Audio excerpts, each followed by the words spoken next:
aula de hoje, nós falamos sobre lesão por pressão.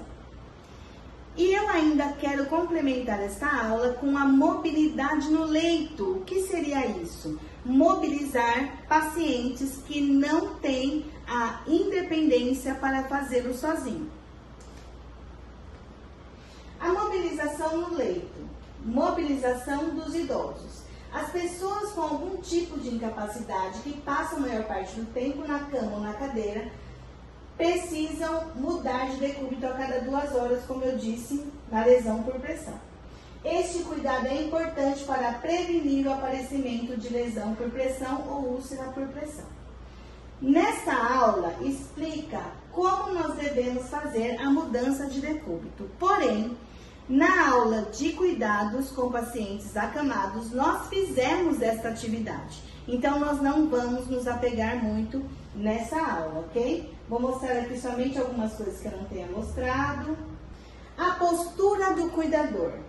As habilidades em movimentação de pacientes devem ser complementadas com o estabelecimento de práticas seguras de trabalho, dentro de uma estrutura ergonômica, onde nós usamos a técnica para não sacrificar o nosso corpo, utilizando sempre que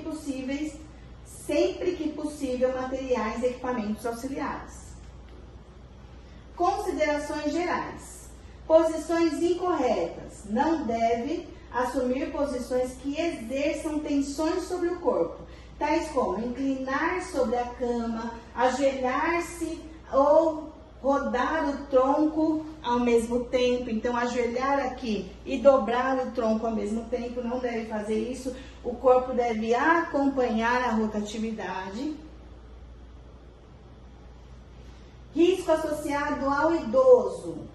O idoso não pode levantar-se como carga, ele não é carga, ele é uma pessoa. Então, o risco que nós temos da técnica incorreta é carregar ou pegar o idoso como uma carga. Uma vez eu fui dar aula em um determinado lugar, e as meninas pegavam o paciente pela calça. Não se pega pela calça, se pega abraçando o paciente, ou se forem duas, uma pega de um lado, outra pega do outro. Risco associado ao ambiente, tomar cuidado com risco de queda, escorregões, tropeçar, cair, superfície que tem desnivelamento, limitações de espaço, como salas pequenas, banheiros pequenos, cozinhas pequenas. Ou estreitas, né? E quando o cuidador necessita de ajuda, deve ser feito em 2. Um pega de um lado, o outro pega do outro. A mudança de decúbito. Mudança de decúbito é a alteração de posição do corpo de um paciente acamado, com o objetivo de evitar sobrecarga de pressão em uma determinada área da pele, como nós relatamos na lesão por pressão. É uma medida preventiva que ajuda a evitar lesão por pressão. Então, sempre que vocês forem descrever que vocês mudaram a posição do paciente, vocês vão colocar lá, realizado, um exemplo, 10 horas da manhã, realizado mudança de decúbito. Qual foi o decúbito? Decúbito lateral esquerdo, lateral direito. Nós vamos ter uma aula de terminologia e aí a gente vai falar mais sobre as anotações, ok? Benefício, evita a redução da circulação sanguínea no local. Então, a mudança de decúbito, ele faz com que aquele local que está presente ali com pressão não fique sem circulação sanguínea. Previne a síndrome de desuso muscular, onde o músculo fica muito tempo parado. Auxilia na drenagem de secreções. Às vezes eu tenho um paciente que ele está, um exemplo, com pneumonia. Eu mudando o decúbito dele, eu consigo movimentar ele. Quando eu entrei para a área de enfermagem, eu trabalhava muito com pacientes acamados. E muitas vezes eu me perguntava por que paciente acamado precisa aspirar. E a gente, às vezes parece que ele está normal e tem que aspirar e a gente não precisa.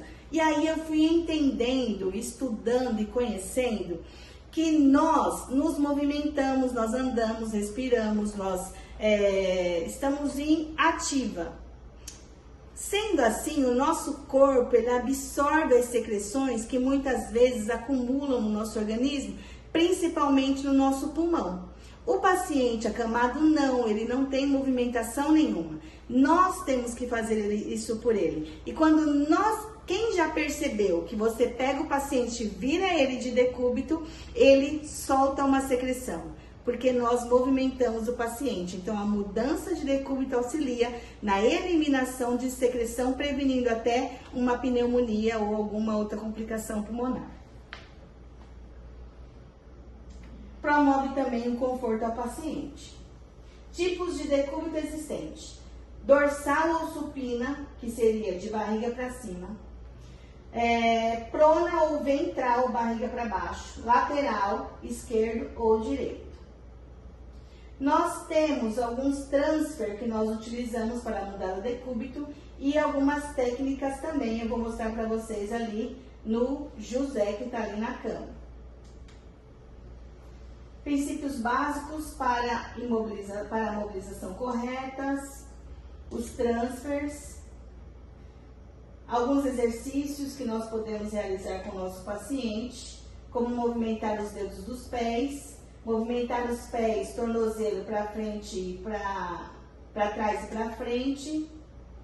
As pernas também é possível movimentar sem atritar o calcanhar na cama, que favorece o surgimento de feridas. Então, nós conseguimos dobrar e estender uma das pernas, repetir o movimento para que nós possamos movimentar as pernas. Separar e unir as pernas do paciente também. Levantar os braços da pessoa cuidada, abrindo e fechando para frente e para cima também. E também fazer movimentos com a cabeça.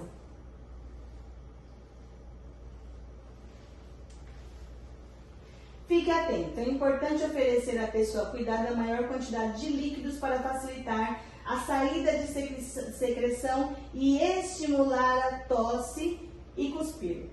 Procure observar a cor da secreção, pois a secreção, se a secreção estiver amarelo, verde ou com sangue, é preciso comunicar ao médico ou enfermeiro. O ambiente da casa precisa estar limpo, arejado e livre de fumaças e poeiras. A limpeza do chão e dos móveis deve ser feita diariamente com um pano úmido. Produtos de limpeza com cheiro forte devem ser evitados.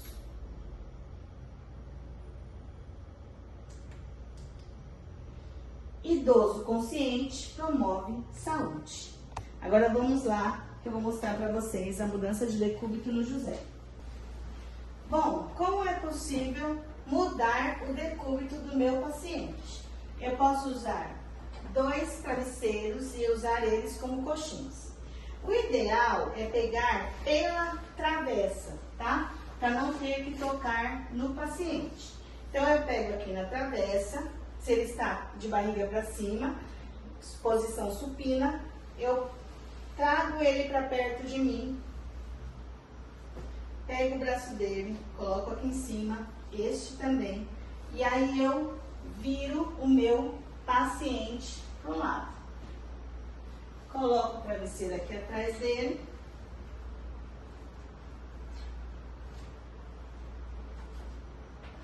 Proeminências ósseas, lembram? Ó, joelho com joelho, arrumo o bracinho dele aqui.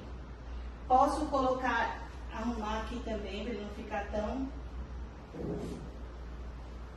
desarrumadinho. Aqui no calcânio eu coloco outro, deixa eu achar alguma coisa aqui. Fazer um rolinho aqui, ó. Aqui eu coloco um outro e, de preferência, deixar este pezinho dele suspenso para não ficar tocando na cama, tá? Deixo aqui um rolinho para ele ficar bem confortável. Posso fazer de outra forma também. Então, vamos dizer que meu paciente está lá no meio da cama. E eu vou pegar ele por aqui. Eu tenho que subir ele, não tenho? Se eu vou pela travessa, eu tenho que ir lá atrás da cama e puxar ele para subir ele, porque ele desce de vez em quando. Mas eu também posso fazer os dois de uma vez. Vou pegar o meu paciente por aqui, ó, por trás. Seu José, vou virar o senhor, tá bom? Pego ele por aqui, aqui, puxo ele pra cima e viro o decúbito dele. Roberta, você tá fazendo porque é boneco. De jeito nenhum. Eu aprendi assim. E eu prefiro mudar o decúbito do meu paciente dessa forma que eu estou falando para vocês, tá bom? Mas vai e vocês fazem do jeito que vocês acharem melhor, tá bom? Um abraço e até o próximo vídeo.